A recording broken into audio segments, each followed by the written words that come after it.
Halo anak-anak, ketemu lagi dengan Mem Yunike. Di kelas fisika kali ini kita akan membahas mengenai pemantapan PTS. Ini adalah kisi-kisi PTS semester genap.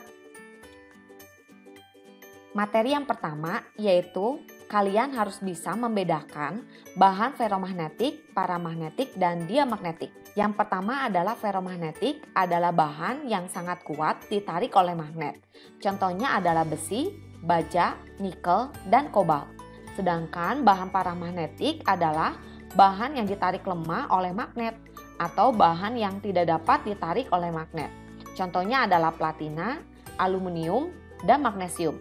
Kedua jenis bahan ini termasuk bahan magnetik. Sedangkan diamagnetik adalah bahan yang ditolak oleh magnet karena bahan ini termasuk jenis bahan non-magnetik.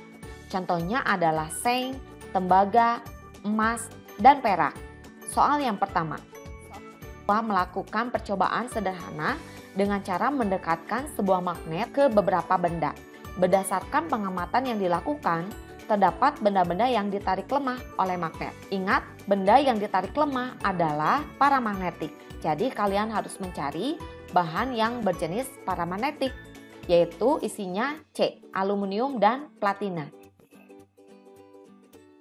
Nomor 2, kegiatan yang dapat menghilangkan sifat magnet adalah disimpan di suhu yang tinggi. Jawabannya adalah C, karena hal ini dapat menyebabkan magnet elementer akan tidak teratur. Soal nomor 3, perhatikan percobaan ini. Berdasarkan percobaan tersebut, kesimpulan yang benar mengenai sifat kemagnetan bahan adalah, perhatikan benda yang pertama. Benda yang pertama terbuat dari logam besi. Artinya, ketika logam besi itu menjadi magnet, maka sifat kemagnetannya akan sementara. Sedangkan paku terbuat dari baja, sehingga ketika menjadi magnet, sifat kemagnetan baja akan cenderung lebih lama atau tetap. Jadi jawabannya adalah A.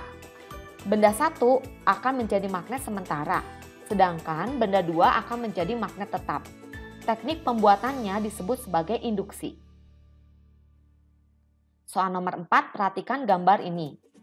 Nah, untuk mengetahui jenis kutub magnet yang dihasilkan, ingat untuk konsep induksi adalah kutub magnet yang dihasilkan akan berlawanan dengan kutub magnet yang sebenarnya. Jadi ujung A akan menjadi kutub selatan, sedangkan ujung B akan menjadi kutub utara.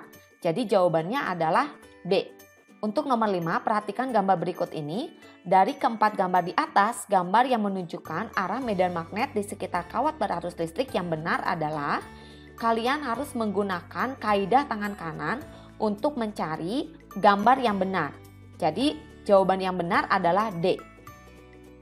Soal nomor 6, sebuah baja AB akan dibuat magnet dengan cara metode penggosokan seperti gambar.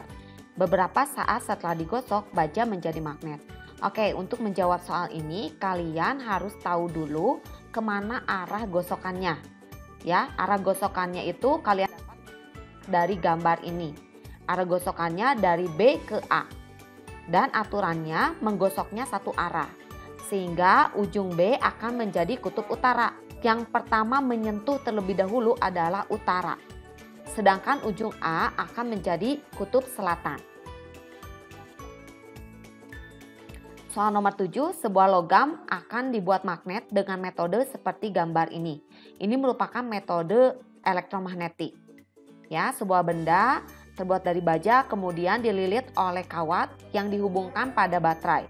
Berdasarkan gambar, ujung P dan ujung Q akan menjadi kutub apa? Nah, untuk menjawab soal ini, kalian harus gunakan kaidah tangan kanan yang dikepal. Sehingga langkah pertama yang harus kamu lakukan adalah mencari arah arus listrik yang mengalir pada kumparan. Ingat, arus listrik mengalir dari potensial tinggi menuju potensial rendah. Sehingga ketika kita telusuri arah arusnya itu ke atas. Sehingga kepalan tangannya seperti gambar ini. Jadi ujung P akan menjadi kutub utara dan ujung Q akan menjadi kutub selatan. Selanjutnya soal nomor 8, perhatikan beberapa pernyataan di bawah ini. Manakah pernyataan yang sesuai dengan konsep kemagnetan? Jawabannya adalah 1, 3, dan 4. Jarum kompas selalu menunjukkan ke arah utara dan selatan geografis bumi. karena kutub utara jarum kompas ditarik oleh kutub selatan magnet bumi. yang terletak di sekitar kutub utara. Kemudian yang ketiga, pertemuan antara medan magnet dengan partikel-partikel ionosfer yang menyimpan partikel dari matahari akan menghasilkan cahaya. Cahaya ini disebut sebagai aurora. Kemudian pernyataan yang benar adalah yang nomor 4. Medan magnet bumi digunakan untuk navigasi hewan yang bertujuan untuk mencari pasangan agar dapat berkembang biak. Hal ini dilakukan oleh hewan burung. Soal nomor 9. Perhatikan sebuah kawat berarus listrik didekatkan pada medan magnet. Seperti yang tampak pada gambar. Kemanakah arah gaya Lorentz? Untuk menyelesaikan soal ini, kalian harus menggunakan kaidah tangan kanan untuk gaya Lorentz. Ya, jempol menunjukkan arus listrik, kemudian menunjukkan arah dari medan magnet, kemudian jari tengah menunjukkan gaya Lorentz.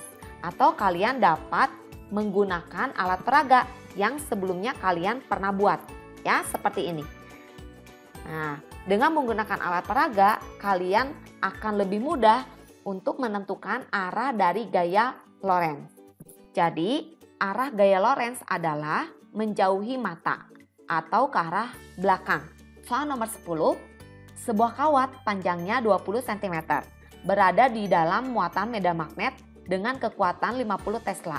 Apabila yang mengalir pada kawat penghantar tersebut adalah 4 ampere, hitunglah gaya Lorentz.